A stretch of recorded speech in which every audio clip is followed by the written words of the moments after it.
आपके जो उद्धव ठाकरे जी हैं, इनके साथ विश्वासघात हुआ है और इसी बात की पीड़ा बहुत सारे लोगों के मन में है।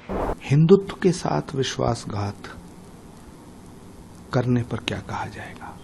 हमने उनसे ये कहा है कि हम सबके मन में इस बात की पीड़ा है कि आपके साथ विश्वासघात हुआ। जिन्होंने बाला साहब ठाकरे साहब की विचारधारा के साथ विश्वासघात किया हो, उस पर क्या कहा जाएगा? देखिए, हम सब लोग हिंदू धर्म के, सनातन धर्म के पालन करने वाले लोग हैं। हमारे यहाँ पुण्य पाप की भावना बताई गई है। सबसे बड़े पाप गौघात आदि बताए गए हैं, लेकिन उससे भी बड़ा घात विश्वासघात बताया गया है। आपके जो उद्धव ठाकरे जी हैं, इनके साथ विश्वासघात हुआ है और इसी बात की पीड़ा बहुत सारे लोगों के मन में है। तो आज हम यहाँ पर उनके अनुरोध पर आए, उन्होंने स्वागत किया। हमने उनसे ये कहा है कि हम सबके मन में इस बात की पीड़ा है कि आपके साथ विश्वासघात हुआ। जब तक पुनः महाराष्ट्र के मुख्यमंत्री की कुर्सी पर आप विराजमान नहीं हो जाते, तब तक हम लोगों के मन का ये जो दर्द है, ये पीड़ा है, ये दूर नहीं हो सकती है। तो उन्होंने कहा है कि जैसा आप लोगों का आशीर्वाद होगा हम करेंगे। हाँ, वो हमारे पास आए थे, उन्होंने प्रणाम किया। हमारा नियम है, हम लोग आशीर्वाद देंगे, जो आएगा उसको आशीर्वाद देते हैं। नरेंद्र मोदी जी हमारे दुश्मन थोड़े हैं, हम उनके हितैषी हैं, सदा उनके हित की बात कह रहते हैं। जब उनसे कोई गलती हो जाती है तो हम उसको भी कहते हैं कि तुमसे ये गलती हो रही है। वो हमारे दुश्मन नहीं है। नहीं, हमारे जरिए हम कोई लाइजनर नहीं है। हमको श्रद्धा पूर्वक उन्होंने बुलाया था। हम, जैसा कि हमारा नियम है, श्रद्धा से बुलाने पर जाते हैं। हम आए, उन्होंने पादुका पूजन किया और अपनी जो उनकी अपनी बातें थी वो भी हमारे सामने रखी, हमने उनको सुन लिया। ये जो बात हम कह रहे हैं वो हम अपने मन की बात कह रहे हैं और पूरे महाराष्ट्र की जनता की बात। देखिए, उद्धव ठाकरे जी के साथ या देवेंद्र फडणवीस जी के साथ विश्वासघात हुआ, किसके साथ विश्वासघात हुआ, इसका फैसला महाराष्ट्र की जनता करेगी। लेकिन हिंदुत्व के साथ विश्वासघात करने पर क्या कहा जाएगा?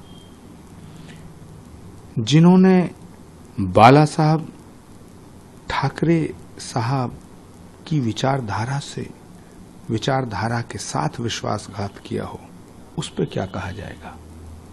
पूज्यपाद शंकराचार्य जी को जरूर बताना चाहिए कि जिन्होंने छत्रपति शिवाजी महाराज की विचारधारा के साथ विश्वासघात किया है, उस पर क्या कहा जाएगा? जिन्होंने सनातन की और हिंदुत्व की विचारधारा के साथ विश्वासघात किया है, उस पर क्या कहा जाएगा? जिन्होंने वीर सावरकर की विचारधारा के साथ विश्वासघात किया है, उस पर क्या कहा जाएगा? तो शंकराचार्य जी को इस पर प्रकाश डालना चाहिए और मुझे पूरा भरोसा है कि पूज्यपाद शंकराचार्य जी इस पर जरूर प्रकाश डालेंगे कि राष्ट्र बड़ा है या राजनीति, सनातन बड़ा है या सियासत। जिन्होंने भारत माता के साथ विश्वासघात किया हो, उस पर क्या कहा जाए? जिन्होंने वंदे मातरम के साथ विश्वासघात किया हो, उस पर क्या कहा जाए? उसको क्या कहा जाए, पाप या पुण्य? सोना चोरी हुआ है और शंकराचार्य जी ये बात कह रहे हैं, तो जरूर जांच होनी चाहिए। राज्य सरकार को इसकी जांच करनी चाहिए। उन्होंने ये भी कहा है कि मोदी के खिलाफ नहीं है, लेकिन जो करते जा रहे हैं वो सब गलत कर रहे हैं। नरेंद्र मोदी पूरी दुनिया में एक अकेले ऐसे नेता हैं जिनका नाम भारत के इतिहास में सम्राट विक्रमादित्य,